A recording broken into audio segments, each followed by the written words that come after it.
Fabel si kancil mencuri timun. Siang itu panas sekali. Matahari bersinar sangat garang.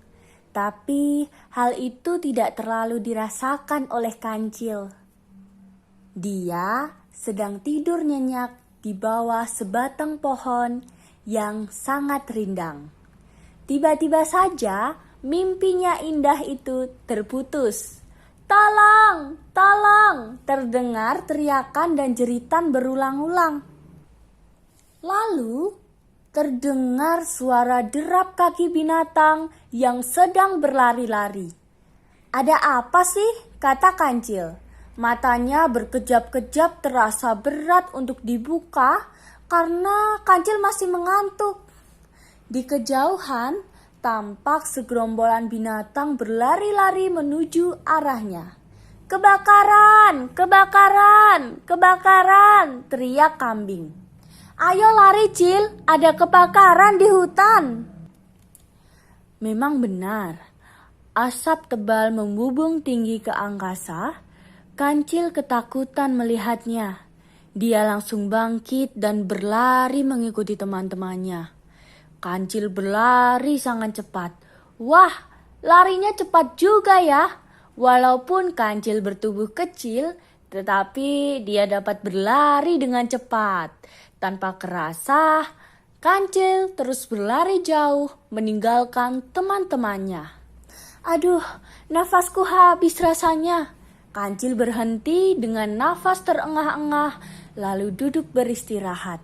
Loh, di mana binatang-binatang lainnya? Walaupun kancil senang karena lolos dari bahaya, tiba-tiba ia merasa takut. Wah, aku berada di mana sekarang? Sepertinya belum pernah ke sini. Kancil berjalan sambil mengamati daerah sekitarnya. Waduh, aku tersesat sendirian lagi. Bagaimana ini? Kancil semakin takut dan bingung. "Tuhan, tolonglah aku!" Kancil terus berlari, berjalan, menjelajahi hutan yang belum pernah dilaluinya itu. Tanpa terasa, dia tiba di pinggir hutan dan melihat sebuah ladang milik Pak Tani. Ladang sayur dan buah-buahan. "Oh, syukurlah, terima kasih Tuhan." Mata kancil membelalak.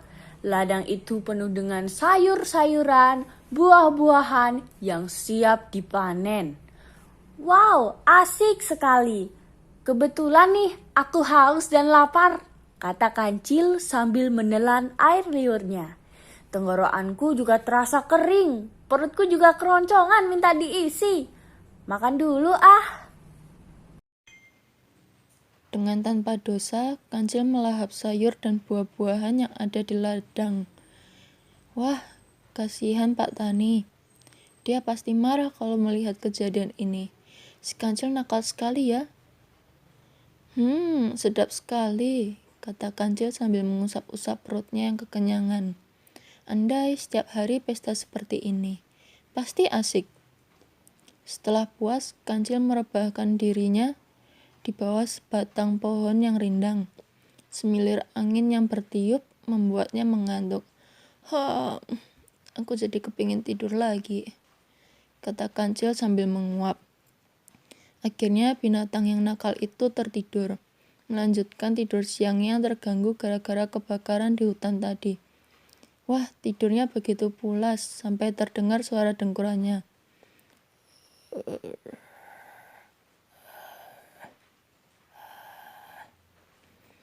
Ketika bangun pada keesokan harinya, kancil merasa lapar lagi. Wah, pesta berlanjut lagi nih, kata kancil kepada dirinya sendiri. Kali ini aku pilih-pilih dulu siapa tahu ada buah timun kesukaanku.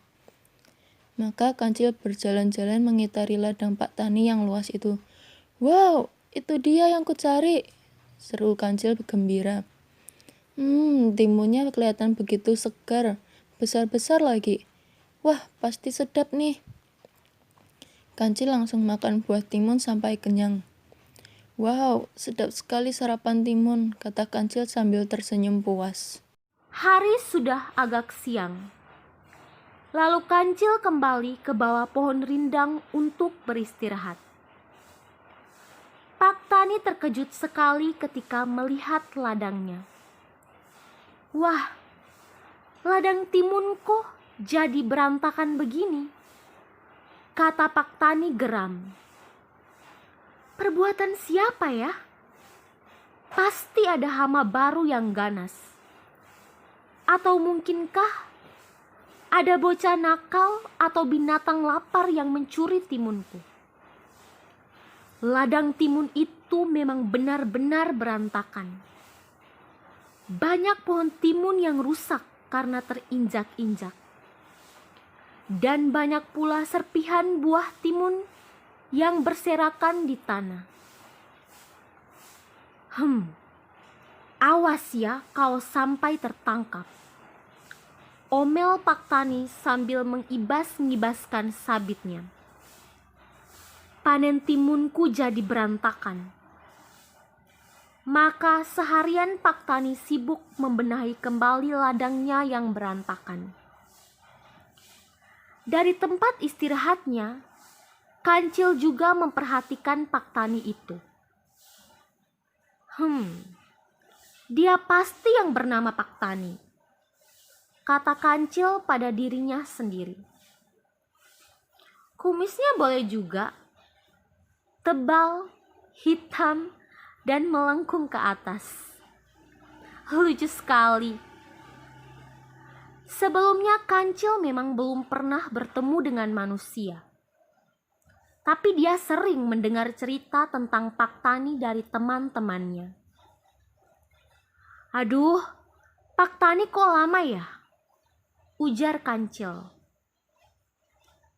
Ya, dia telah menunggu lama sekali.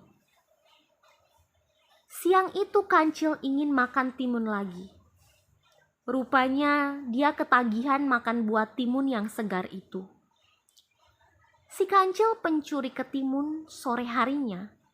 Pak Tani pulang sambil memanggul keranjang berisi timun di bahunya. Dia pulang sambil mengomel karena hasil panennya jadi berkurang. Dan waktunya habis untuk menata kembali ladangnya yang berantakan. Akhirnya tiba juga waktu yang kutunggu-tunggu. Kancil bangkit dan berjalan ke ladang. Binatang yang nakal itu kembali berpesta makan timun Pak Tani. Keesokan harinya, Pak Tani geram dan marah-marah melihat ladangnya berantakan lagi. Benar-benar keterlaluan, seru Pak Tani sambil mengepalkan tangannya. Ternyata tanaman lainnya juga rusak dan dicuri. Pak Tani berlutut di tanah untuk mengetahui jejak si pencuri. Pencurinya pasti binatang, kata Pak Tani. Jejak kaki manusia tidak begini bentuknya. Pemilik ladang yang malang itu bertekad untuk menangkap si pencuri. Aku harus membuat perangkap untuk menangkapnya. Maka Pak Tani segera meninggalkan ladang. Setibanya di rumahnya, dia membuat sebuah boneka yang menyerupai manusia. Lalu dia melumuri orang-orangan ladang itu dengan getah nangka yang lengket. Pak Tani kembali ke ladang. Orang-orangan itu dipasang di tengah ladang timun. Bentuknya persis seperti manusia yang sedang berjaga-jaga. Pakaiannya yang kedodoran, berkibar-kibar tertiup angin. Sementara kepalanya memakai caping seperti milik Pak Tani. Wah, sepertinya Pak Tani tidak sendiri lagi, ucap Kancil yang melihat dari kejauhan. Ia datang bersama temannya.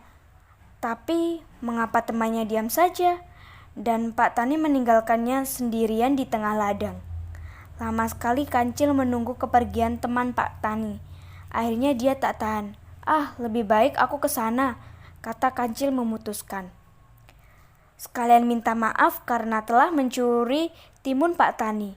Siapa tahu aku malah diberikannya timun gratis. Maafkan saya, Pak, sesal Kancil di depan orang-orangan ladang itu. Sayalah yang telah mencuri timun Pak Tani. Perut saya lapar sekali. Bapak tidak marah kan? Tentu saja orang-orangan ladang itu tidak menjawab. Berkali-kali meminta maaf, tapi orang-orangan itu tetap diam. Wajahnya tersenyum, tampak seperti mengejek Kancil. Si Kancil pencuri timun, sombong sekali!" seru Kancil marah. "Aku minta maaf kok diam saja, malah tersenyum mengejek. Memangnya lucu apa?" gerutuhnya. Akhirnya Kancil tak tahan lagi, ditinjaunya orang-orangan ladang itu dengan tangan kanannya. Buk! Loh, kok tangannya tidak bisa ditarik? Ditinjaunya lagi dengan tangan kiri. Buk! Wah, kini kedua tangannya melekat di boneka itu. "Lepaskan tanganku!" teriak Kancil jengkel. "Kalau tidak, ku tendang kau!" Buk!